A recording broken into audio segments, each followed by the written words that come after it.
Oke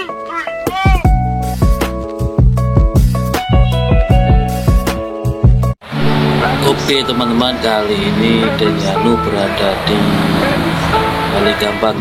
Kita lihat suasana malam harinya sangat syahdu sekali teman-teman di tahun 2022. Dengan gemerlap lampu yang sangat indah sekali, bikin suasana menjadi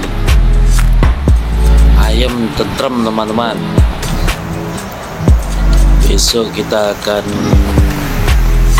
videokan yang di siang hari ya teman-teman. Jadi saya informasikan bahwa di pantai Balikambang buka ya teman-teman. Untuk rekan-rekan yang mau ke Balikambang, monggo, yang penting mematuhi peraturan protokol kesehatan.